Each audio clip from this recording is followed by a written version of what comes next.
কারণ আল্লাহ পাকের ঘোষণা, ইন্নাদ-দীনা ইনদাল্লাহিল ইসলাম। আল্লাহু আকবার।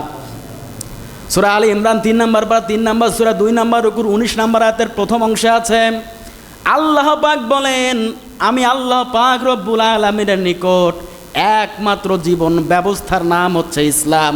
ইসলাম ছাড়া আমার কাছে কোনো মত পথ গ্রহণযোগ্য নয়। কথা বলেন ঠিক কিনা?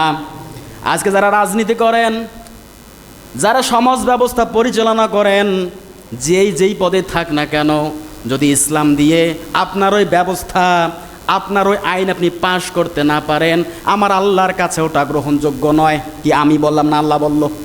ইন্নাদ-দীন ইনদাল্লাহিল ইসলাম।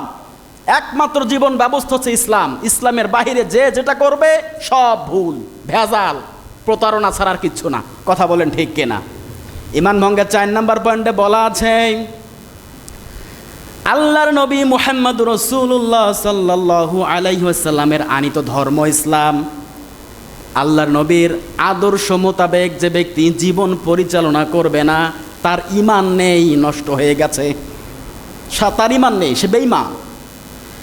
মুহাম্মদুর রাসূলুল্লাহর আদর্শ যদি কাউকে ভালো না লাগে, তার ঈমান নেই, নষ্ট। খুব সেনসিটিভ একটা বিষয়। কথা বলেন ঠিক কিনা? রসুলের আদর্শ যাদের পছন্দ হবে না, ভালো লাগবে না, ও যতই নামের আগে মুফতি, মাওলানা, মুহাদ্দিস, মুফাসসির, তাফসীরকারক, হাজী, গাজী যাই লাগুক না কেন, ঈমান নেই, ঈমান নষ্ট।